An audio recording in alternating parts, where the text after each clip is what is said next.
Welcome to the first talk of our P.I.E Entrepreneurship Speaker Series. And today we'll introduce Professor Susan Tabor-Kleiman, and she will share her experiences as a business communication consultant, M.B.A professor, and former trial lawyer. So I will introduce the professor. So Professor Tabor-Kleiman is a lecturer at the Wharton School at the University of Pennsylvania, teaching persuasive speaking to M.B.A students and coaching Ph.D candidates in delivering effective in-person and remote presentations. In addition to her work at Wharton, Professor is a communication consultant where clients have included celebrities, executives, Fortune 500 organizations, and entrepreneurs worldwide. A former trial lawyer, Professor Tabor-Kleiman served as an assistant district attorney in Philadelphia, Pennsylvania, and is a civil litigator where she was lead counsel in numerous trials. She is a longtime volunteer mentor with American Corporate Partners, a nonprofit organization that supports United States military veterans in achieving business success as civilians. So next, our co-host Kiara will talk about how today's talk will run. So at first, the professor will be talking for about 15 to 20 minutes. And as she talks, you can type in any questions you want into the chat box. And then we will have a Q&A session at the end where the professor will answer your questions. So the Q&A session will be relatively long today, so feel free to ask any question that you have in mind. Okay, so just so I'm clear, how much time have you allocated for our time together today? A total of how long? A total of an hour. Okay, all right, great. So good morning or good evening, depending on where you are. It's nice to be with you. Let me tell you, we'll proceed just how Kira was describing a minute ago. I might not take a full 20 minutes to speak. We'll see how that goes. I really encourage you to type questions into chat, and I'm very eager to hear what your questions are. I probably will finish speaking before I get to your questions, but I might, if something pops up, I might go ahead and address that.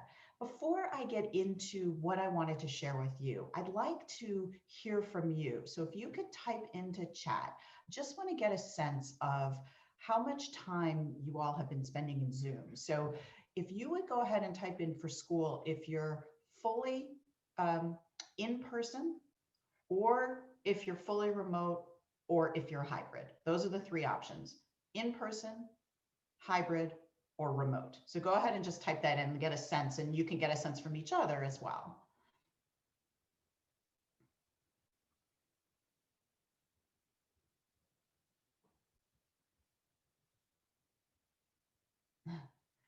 So we got hybrid, remote, in person, remote, 5 hours in Zoom.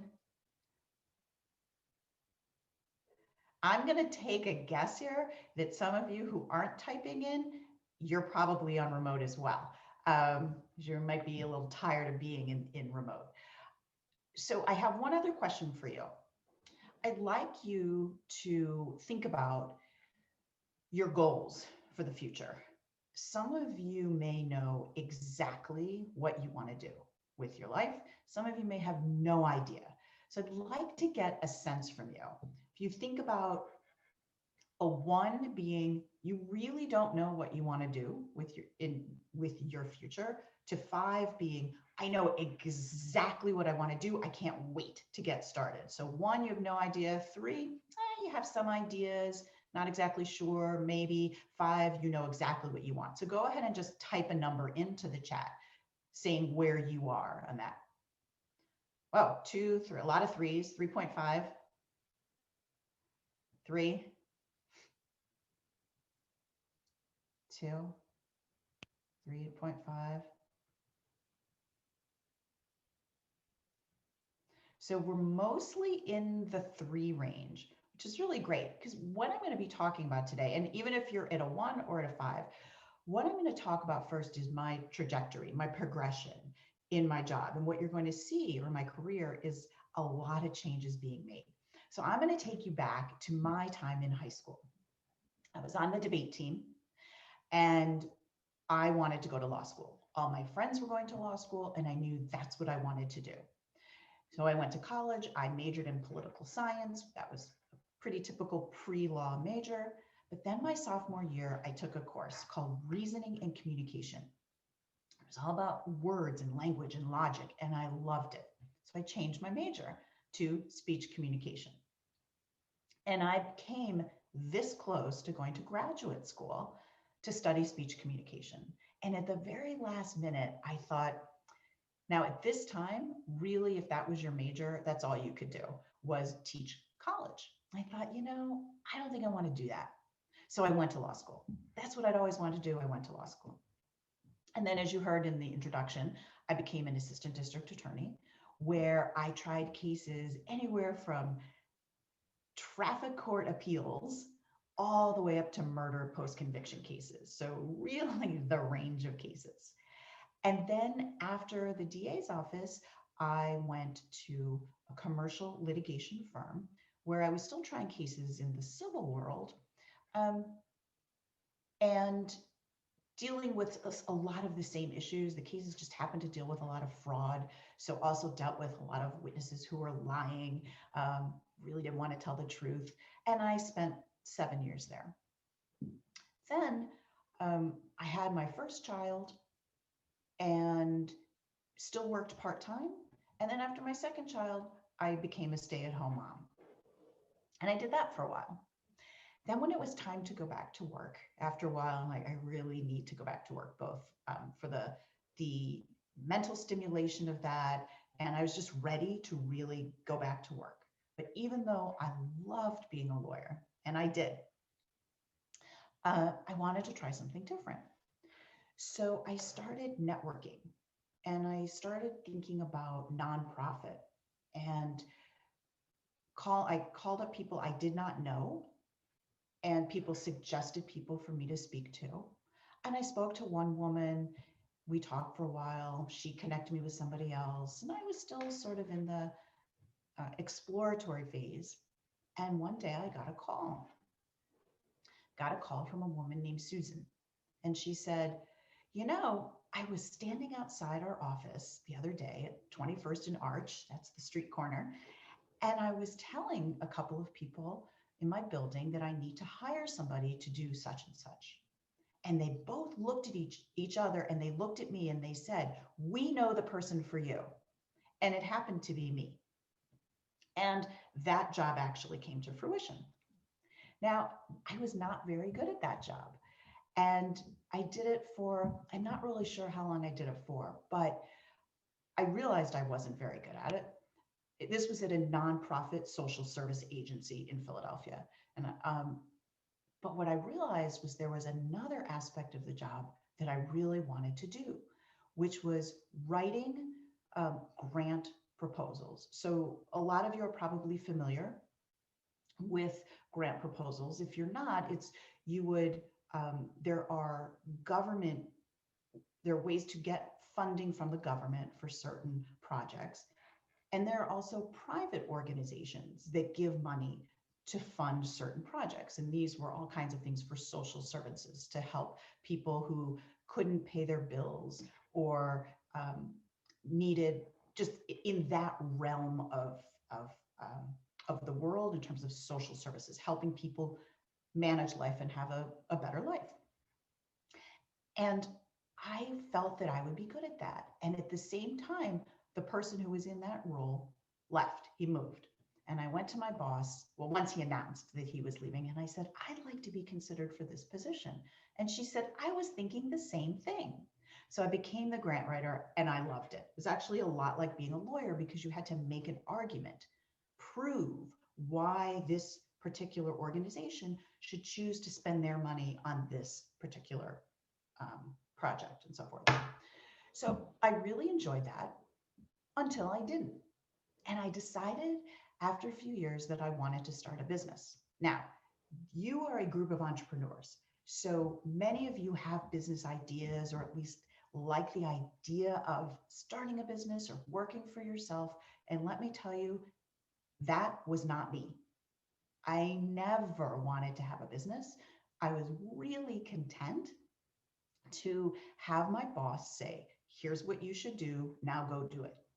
And that worked really well for me. So it seemed very unlike my personality and what I had been interested in to say, I want to start a business. But I did. And I did start a business. And what my business was about was writing persuasively about business people. So I worked with a lot of entrepreneurs who hired me to write their bios or their LinkedIn profiles. It was their intention was how are they going to portray themselves and their business in the community. Now, when I started this, I had no idea what to do. None. Because like I said, I'm not like you in high school, listening to people talk about entrepreneurship, etc. But I knew of an organization called SCORE, which stands for the Service Corps of Retired Executives, because my grandfather was a businessman and he had volunteered for SCORE. And I knew that I could get a mentor. And I was going to get a mentor to help me. I knew this was not something I could do on my own. So I was at a conference, the very beginning when I started my business, and a woman was speaking about social media. This was a little while ago, so I was still learning about social media. And I just thought, that's her. That's the woman I want to be my mentor. So afterwards, I went to the people who were organizing the conference and the person I could talk to, my mentor. And I said, I want Amy. I want Amy as my mentor. And they said, well, what do you do? And I told them what I did. And they said, no, you don't want Amy. That's not her area of expertise. I'm like, no, I want Amy. They said, well, she's one of our most popular mentors and you're going to have to wait a long time to get her. I said, that's fine. I'll wait. I want Amy. And I got Amy, and she walked me through every step of the way of building and developing my business. And to this day, Amy and I are still friends, and I still go to her for advice. And this was years ago. And interestingly, she's much younger than I am. So, many times we think our mentor has to be like somebody like my grandfather, right? Years and years and years beyond us, but she was wise beyond her years and younger than I am, and still absolutely invaluable. So it wasn't that long into my work in my business, which I started doing a lot of public speaking and going into companies, doing workshops and so forth, that the opportunity to teach at Wharton came to me. And remember I said that in college, I was a speech major. I was a speech communication major. And in the back of my mind, I'd always thought about what would it be like to teach public speaking. And that's exactly the opportunity that came to me. So I have now been at Wharton for over 7 years, and I've taught in a variety of students there. I was hired to teach M.B.A. students, full-time M.B.A. students. And I've also had the opportunity since then to teach executive MBA students and college freshmen or sophomores. No, I can't remember, sophomores, because they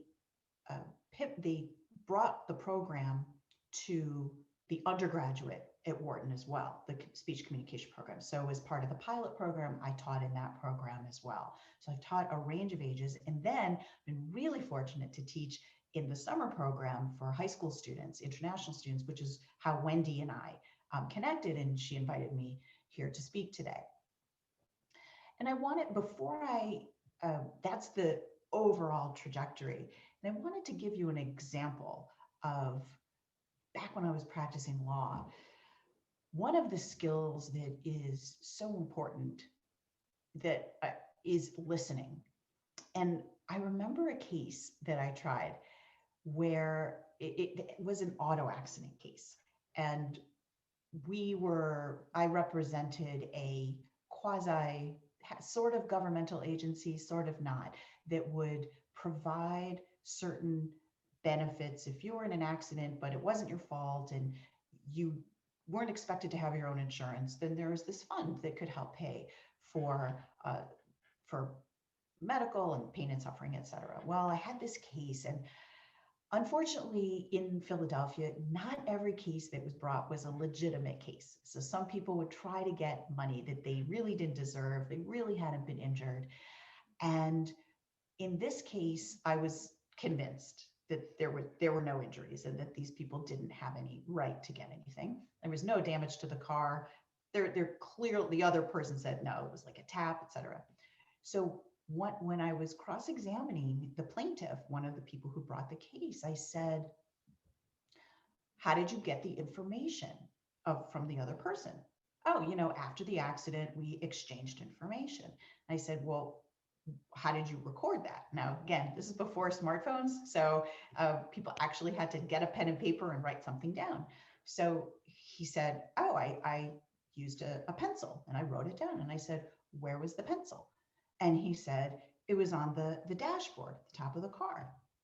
So I argued, how severe could this accident have been if the pencil was still on the dashboard? If there was any really strong impact, that pencil would have fallen off the dashboard. And I love this example because it shows the value of listening. Obviously, as a lawyer, that is a key element to being effective and doing our job well, but it really permeates everything that we do. So before I open this for questions, just want to give a little summary here. So if we think about some takeaways from this trajectory so far, the value of listening, being able to pivot from what we think we want to do or even love to do, and then being open to other opportunities. The value of networking and how that networking led to the job that I told you about in the social service agency, the value, and finally the value of a mentor.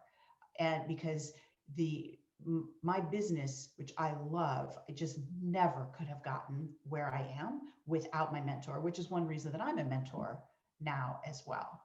I'm happy to share with you examples from cases as well. I know you're interested in my work, or maybe interested in my work at Wharton.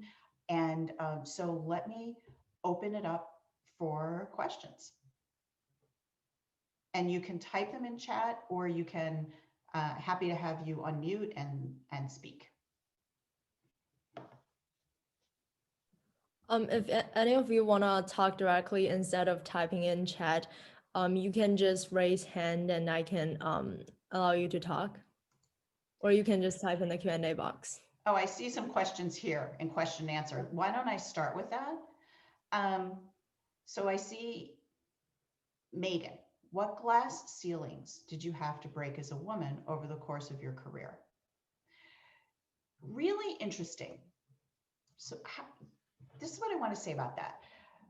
I didn't feel at first that there were any glass ceilings. I felt that that was just people who hadn't tried hard enough. This was my judgment as a 22-year-old. And I learned how wrong I was. So I'm going to give you an example, Megan, and everybody. And it's frustrating for me to share this with you, but I think it's relevant. I was in court one day, and first of all, you can't tell from my seat sitting here, but I'm 5 feet tall. Okay, so I am not a tall person. And I was in court, and I made an objection to something. I don't remember the specific details. And the judge was angry for some reason that I made the objection. And then he said something like, what's the basis or whatever? And like a bolt of lightning, I remembered the exact case from law school. And I said, the Hillman Doctrine. Well, I happen to be right about that. And the judge response to me was, are you ready for this? Sit down, little girl. Now, I did sit down.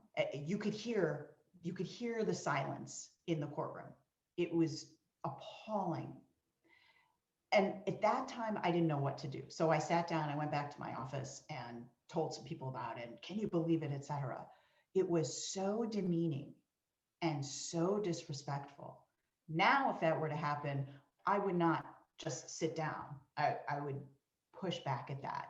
But that was partly my age that contributed to that, and my lack of experience, not knowing, and actually my utter shock that somebody would a judge would treat an attorney in the courtroom, that frankly, anybody, but an attorney in the courtroom that way. And I would say, yeah, that's one example of the not great side. I will say on the other side, I've had amazing bosses through my career and people who really wanted me and the people around me to succeed. And that makes an enormous difference, wanting to teach and wanting me to succeed. So thanks for that question. And if you have a follow-up question to that, let me know. Networking as high schoolers? Question. Yeah, so you obviously don't have to go out and network now.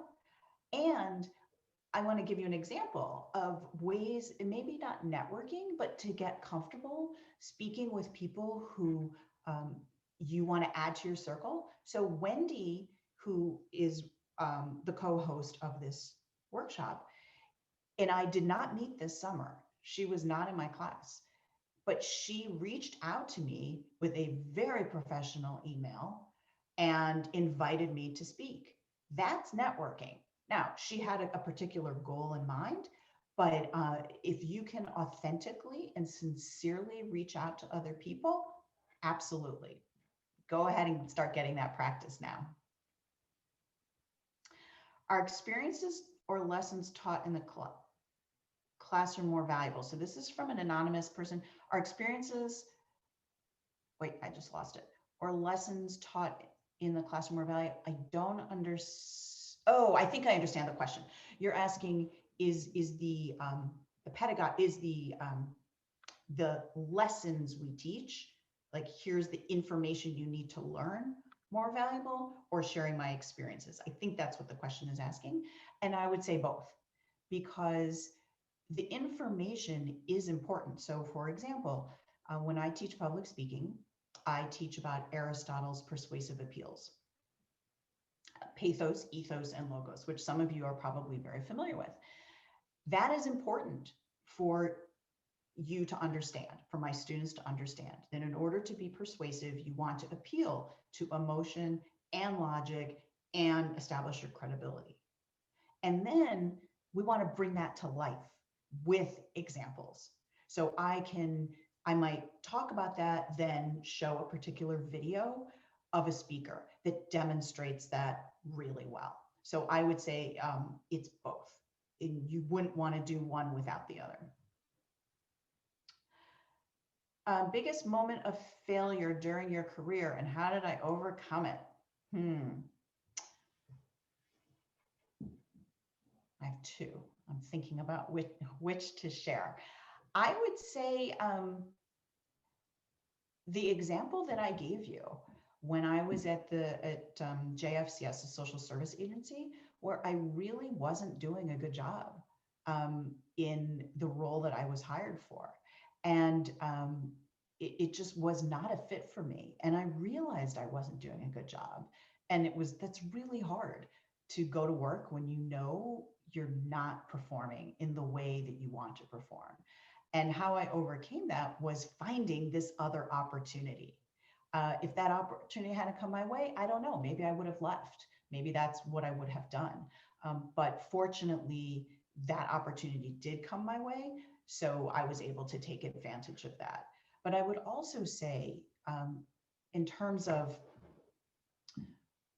overcoming failure, it takes a lot to acknowledge our failure. Even though, all the leaders who we follow, they all say failure is great. And failure just means you're on the road to success. And they have all these nice things to say about failure. But the truth of the matter is failure hurts and it stings. And it's hard to fail at anything, whether you're at sports, whether it's you didn't do as well on a test, whatever it is that you are working on, failure hurts. And then you want to, what I recommend and what I've done is then look and see, why did I fail at this? And actually try to look at it dispassionately and say, what can I learn from this? And now what can I take? So that's what all the advice is. What can I learn from that? But before you get to that, I suggest you give yourself a moment to actually feel that failure and feel and let yourself be sad about it, let yourself be hurt about it, let that sting set in, and then go and use that failure productively.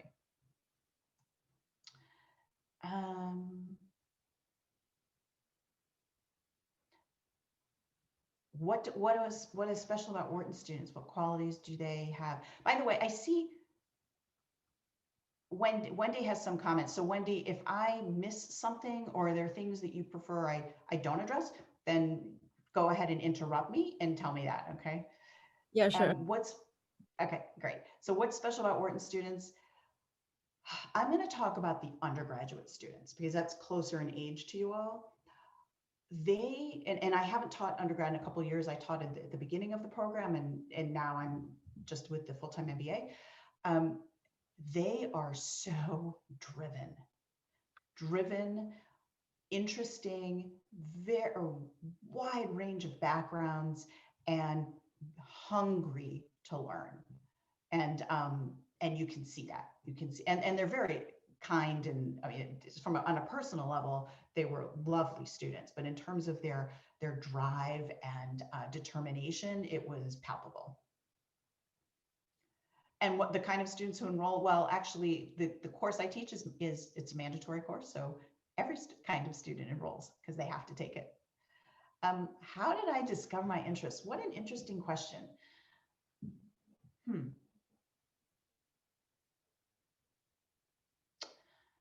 I would say,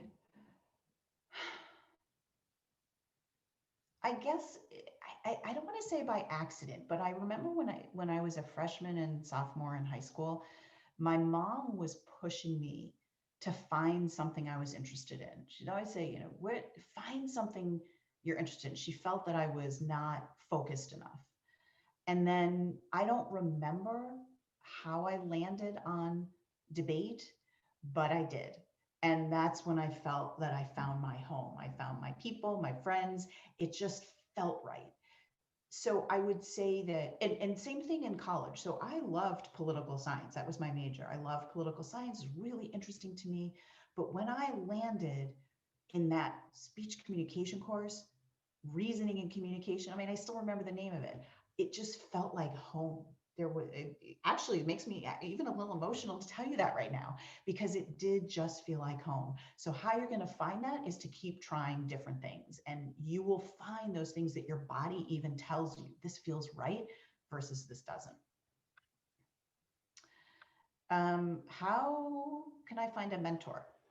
Well, I would say it for high schoolers, it's probably not a key thing to consider, but I would say when you get to college, maybe less so a mentor, but a professor who you really connect with, who you can use as a sounding board and can really help guide you as you move through college. So finding a professor who really speaks to you can work really well. And SCORE, what I mentioned where I found my mentor, as far as I know, it's not limited in age. So let's say you do have a business idea right now that you want to get off the ground.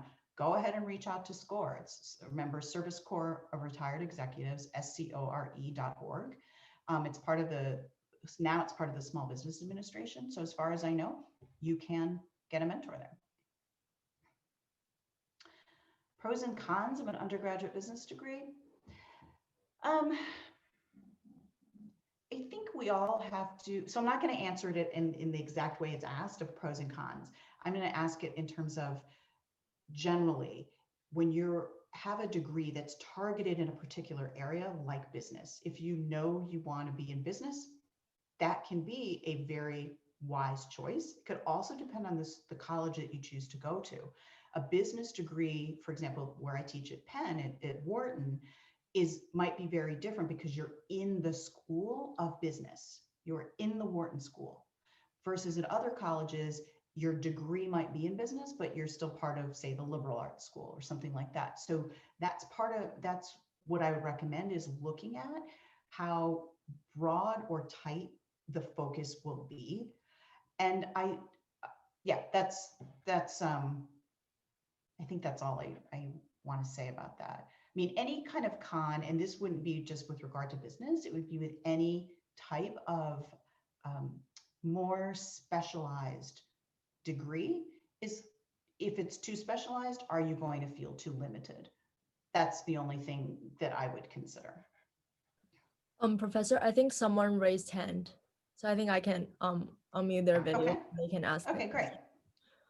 I think it's Vivian. So now I'm gonna wait. I'm sorry, I just put this button. Sorry about it. Oh, okay. Oh, okay. So Vivian doesn't want to talk. Okay. Okay. All right. So I will keep going. Wendy, do you want me to just keep going down these in order, or do you want to call out ones that you feel, excuse me, are most relevant to the audience? Yeah, sure. I can tell you the question and you can answer. Do you want to do that? Sure. Mhm. I think I'm interested in this one. So what is the most difficult part of starting a business? Well, I don't know. It would depend on the type of business. So let's look at two different types of business. The first type of business is a consulting business, which is what I do, where what I'm selling, for lack of a better word, is me, my expertise, and I provide a service to other people. And the other type of business is where you're selling a product or something tangible. So you might do that as an app, you might have a store, so something tangible. That type of a business often will require more startup costs. So you've probably heard people talk about business plans, where you need a business plan. Well, one of the reasons you need a business plan is because if you need a loan for your business, you have to go to the bank and show them a business plan, because they're not going to give you a loan unless they're confident that the business will succeed. That can be a real challenge depending on your business and establishing why you should get a loan if you do need startup funds for the business. So for some businesses, the biggest challenge is going to be the financial aspect of it. For some businesses, more of a consulting business, one of the biggest challenges is going to be really understanding your message and distinguishing yourself from others who do the type of consulting that you do, because very few of us, we're the only ones who do it. They're going to be usually, I don't like to say competition, because I actually tend not to think about competition. Say if there are other people who do what I do, I tend not to think of them as competitors per se, because I feel like everybody has their niche and everybody has their person that's a good fit for them. So if you come to me and you don't feel like you're a good fit for me, that's fine. You go find somebody who is a good fit for you. So I think, though, in a consulting business, one of the biggest challenges is really knowing for yourself what your message is and who you are going to serve, and then being able to communicate that in a way that gets the results that you're looking for. Does that answer that, Wendy? Yeah, definitely. Okay. Another question is it worth learning law if I want to study business / get a career in business? I was just talking to somebody about this yesterday, and I can't answer that yes or no. However, what I will say is law school is an amazing education. The way that you are taught to think in law school and digest information and the level of detail and how it expands your mind is fabulous. Excuse me. So if, it is an expense, right? So you have to think about, is it worth the tuition if I have no interest in being a lawyer? And that, obviously, that's a personal decision. However, the education, excuse me, one second. The education that you get in law school is invaluable. And there are certain schools that have dual degrees where you can get, well, that's for advanced, for an M.B.A and a J.D. But I would never say law school isn't worth it, because it is a fabulous education, but it is also an expense and it's time out of your life. So ultimately, it's an individual decision. The next question is, how do you advertise effectively?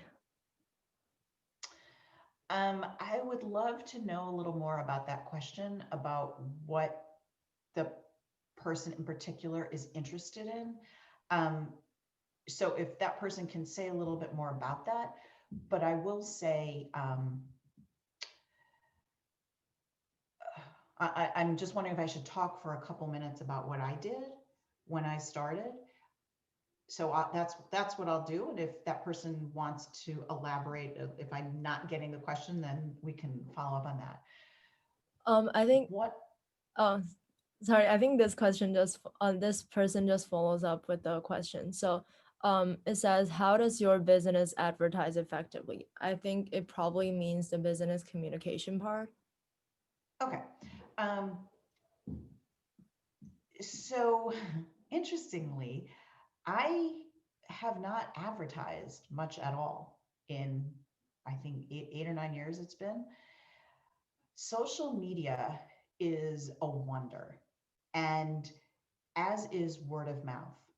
So when I started my business, all of my business came to me by word of mouth. Somebody hired me, and then that person recommended me, and then that person recommended me. And I got a lot of business that way. So having people satisfied with your work is a way to advertise, because they will do it for you. Another thing that I did was public speaking. So I would go to local networking meetings. They would have maybe at the library, or small groups of people who had small businesses. And I would speak for a half an hour, 45 minutes about, not about my business, but about information that was relevant to them. So I might even speak about, how do you get speaking engagements for your business? Or how do you write your LinkedIn profile in such a way that you can use it as a marketing tool? So I would go and get these speaking engagements. Then I would leverage those speaking engagements by asking people. Sometimes I'd get an email afterwards. Thank you so much. That was really great, blah, blah, blah.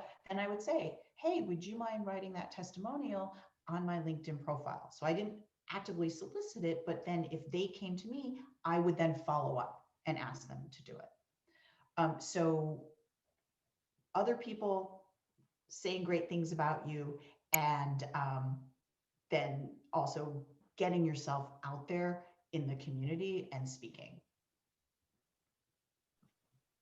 The next question is, are there lots of research opportunities in business?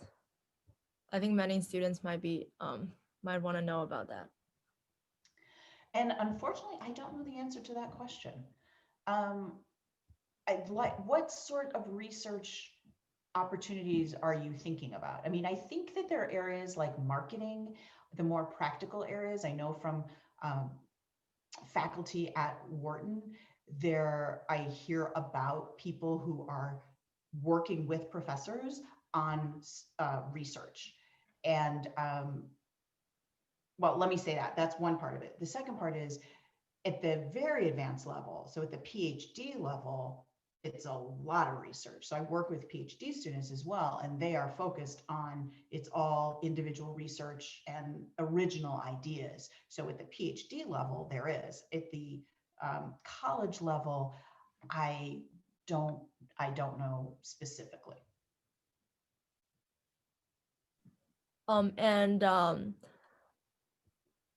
Since Professor talked about your trajectory of finding what you're interested in, this question is, what advice would you give for people who are unsure about what major they want to take?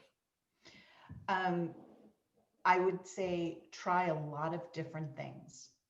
And even when you're deciding where to go to college, think about, is this college going to give me the opportunity to try a lot of different areas?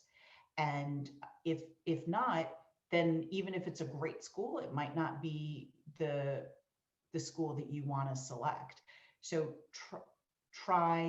just try different things. I'll never forget. It's interesting. So my older son went to Brown, and they had what do you call it? Like Parents Weekend. So when he was a freshman, there was Parents Weekend, and they had a lot of different activities for the parents, and the timing was really bad. The students, it was midterms, so we barely saw him, right? So we're out going to different lectures, and we went to one lecture, and the professor had worked with NASA, and the lecture was super interesting. And my husband and I started talking to him, and we called our son, or like, stop studying, you need to come over here, and you need to meet this professor. So our son came over, he met him, and then he ended up taking a course on something related to Mars. Now, he never would have taken that if that whole opportunity hadn't arisen, but he loved the class. So now, did he end up having a career in astrophysics or anything like that? No, but it opened his eyes to another area that he might not have even known about, that he could have taken in college. And that might have been the key that opened a new door. Just like the class that I took on speech communication, that was the key that unlocked the door for me that I didn't even know was there. This question is more about business communication. So this person says, I'm interested in consulting businesses, but I don't really know how they work. Are there different kinds of consulting businesses other than communications? I'm not sure I understand. I'm not sure I understand the question. There's all kinds of consultants. So I'm not sure which way the questioner is looking at this, whether it's from the point of view of, I want to go into businesses as a consultant, or I want to be a business that, if that person can clarify that a little bit. Yeah. The person can just follow up in the chat box if you want to. And another question is a Bachelor of Arts degree or a Bachelor of Science degree more useful? That's one of those, I don't think you can say one or the other. I think the important thing is that, this is sort of my parent hat here now, is that you get a degree that makes sense for you, for what your future goals are. And that's also the kind of question, by the way, that when you get to college, you'll have an advisor. And that's also something that you can follow up with your advisor, because then your advisor will know where you're headed and can advise you on that. This question is more about the law side. It says, how should I prepare for law school?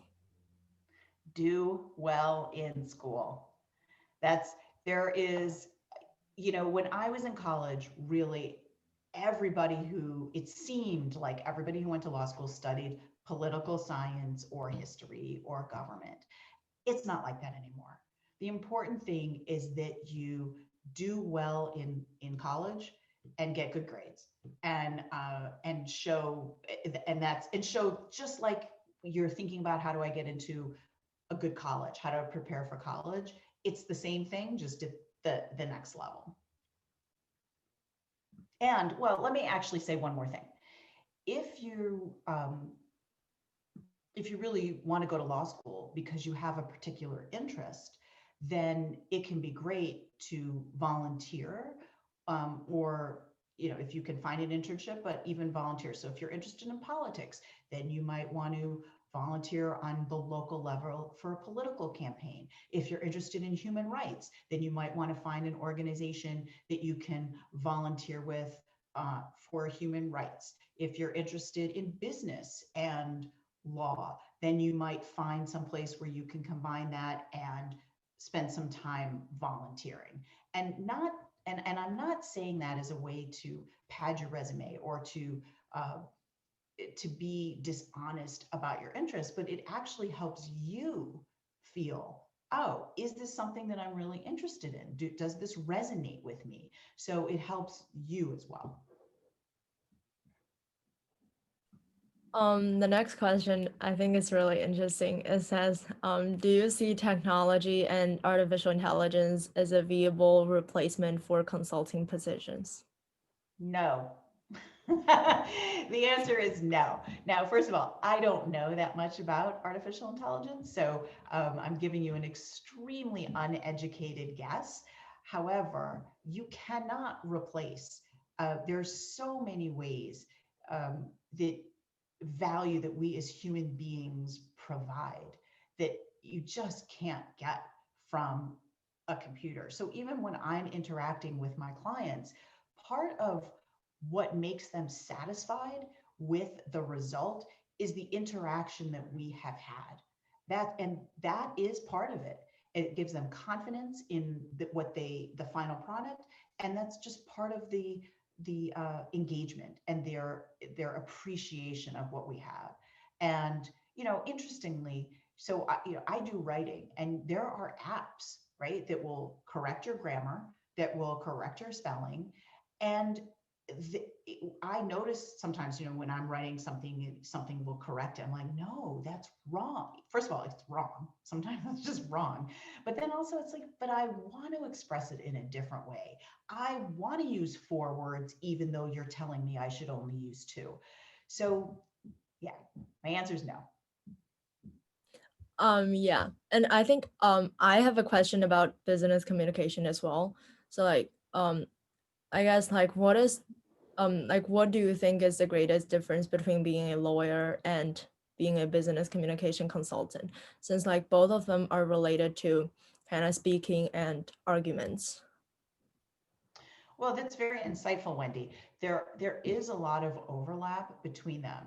One of the difference is that in law, there are specific things you can and cannot say, or should or shouldn't say. So for example, what I'm teaching in class now is related to crisis communication. So there's a crisis. How do you as a company respond effectively to that? Now, from a communication standpoint, from a business communication standpoint, there might be certain things that you feel you want to say. This is how I'll connect with the audience better. I need to show remorse. I need to show them that I care. But from a legal perspective, showing remorse might then be deemed an admission of guilt. So the lawyers will say, you can't say that. So there is an interplay there, an attention between the two. Yeah. And I think the next question is more general. So it says, when we switch careers, we face uncertainties. How do we overcome those fears of uncertainty and truly pursue what we want to do? One is being really reassured for yourself that you know that you want to do that, because that in and of itself can help you to overcome your fear. I know I want to do this. Number 2 is to know that you're prepared, that you've done the work to then make the switch and you're ready for the switch. So you may need to give a couple more years at X job before you're actually ready to move to the next one. Another thing to overcome that fear is to look at your accomplishments in your current job and see how they transfer and translate, because I guarantee you they will, even if it feels really different. So several years ago, I had a client and I was writing about her. She was a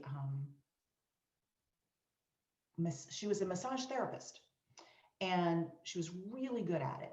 And she stopped being a massage therapist and she wanted to go into companies and teach meditation. And she said, but I've never done this before, and I'm not really qualified, other than that I have whatever, she had to get some certification or something. It was not a big thing for her to get. And I've never done this before. And she had fears that she wasn't ready for this and that she wasn't qualified for this and really lacked confidence. So I asked her, well, were you a good massage therapist? And she said, yeah, I was great. And I said, okay, why? What made you great? And what she saw as a result of our conversation was that all of those skills that made her great as a massage therapist would make her great as a consultant in meditation and what she wanted to do. Yeah, sure, there were going to be some gaps, but she could see how her strengths really would translate. The next question is, for people who have a PhD degree and passionate about law, is there a short path to study law and get a JD degree? Well, I'm not sure the order if you have a PhD first, but the path is simply to just go do it. And you can decide the order if you want to get your JD before your PhD. There might be some combined programs, but I don't know of any that are, I know JDMD combined, JDMBA combined. I don't know of any JD PhD, though there probably are some out there. But yeah, I would say pick whichever one you want to pursue first, and then let's go ahead and do that. The next question is also more general. So it says, how do we break the glass ceilings? Well, it's interesting because there are so many more opportunities now than there were even 10, 15 years ago. I mean, just look at last week's inauguration, and the opportunities, people recognize now, leadership now recognizes the need for women and diversity. And they're starting to really recognize not just that it sounds good from a social, we need to say this point of view, but they're actually starting to internalize that it really makes us stronger as a company and as a business. So I would say, number one, I would be optimistic and reassured because I think we are on the right path. The second would be to find so we're talking about mentors, right? Find a mentor. It can be a female or a male mentor as you get into a business, and make it clear that you want to advance. Make it clear that you want to move up. And a lot of companies now have people within the company to help people move up and to break through that glass ceiling. So use some discernment when you're deciding on that first job. Is this a place that is going to welcome you moving up that path? Do they have good work-life balance? Do they allow parents to take time off, et cetera? You start asking the questions and try to find the places that are going to be a match for what you're looking for. There's a question about law and entrepreneurship. It says, who is fit for a accelerated JD and M.B.A combined degrees? I would say if you feel you're a fit for it, then you are. So I have a friend from law school who said her dad said, you should go and get a JD MBA. And she didn't. And she said, you know, he was right. I just never really thought about it until after the fact. So if you feel like you're a good fit, then you probably are. And I think we're done with the questions in the Q&A box. If like anyone has more questions, just type in. Oh, there's one more. So it says, was it difficult to return to work after having kids? In what ways? How were you able to be successful after taking time off from work? I love that question because I feel that it is a misconception that, I mean, it is women more than men, right? So I'll speak about women, even though fortunately there are more men now becoming stay-at-home dads. I think it is a misconception that it is really hard to enter the workforce. I don't believe that. I think that if you are you do the work and you demonstrate that you are a quality employee, then you will find something. Now, does that mean it's going to be super easy? No, it might not be super easy. But what I did was I looked at, what do I want to do? I looked at, just as I was telling you a few minutes ago, in answer to the question about how do you overcome your fear of making a change, is I was really clear on what my skills were.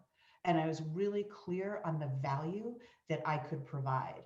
And listen, I had moments of have I lost it? I was home for several years and I'm like, have I lost my ability to do X, Y, or Z? Did my brain become mush? I had those questions for myself. I questioned myself, but I would return to, what did I love and what did I know that I was good at?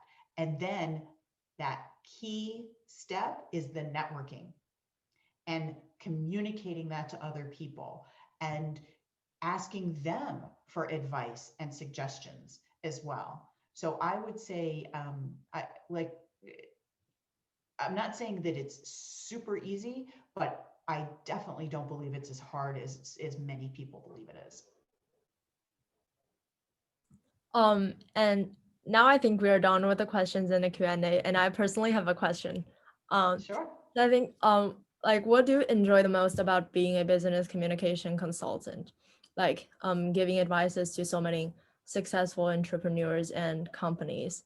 Because I think this job is very special. It's not like working as a lawyer. Like, it's like you yourself as a whole company almost, right? There are two things I really love about it. One is the content and two is the people. So the content, I love words, I love language, I love persuasion. And that is what I get to do. So when I say, when I was in college and I went into that class and I felt like it was home, that's how I feel when I'm getting to use language and help other people use language and use their voice and feel more confident. That's completely fulfilling for me. The second part of that is the people. I've met some fascinating people from all over the world who do really interesting things I never even heard of. So one of my clients was somebody who was an ultra marathoner. There's this ultra marathon through the Sahara where you have to carry your own food and tent, and you do marathons for I don't know how many miles. I'd never heard of that thing. It sounds absolutely crazy to me, but I learned about that. So I meet interesting people. I learn about new things. It's a constant source of learning for me, which is also very fulfilling. Thank you. And I think we're done with Q&A. So and it also is now the end of the talk. Perfect timing. So yeah, so if anyone have more questions, you can just type in the chat box, or otherwise this is the end of our talk. And thank you for coming.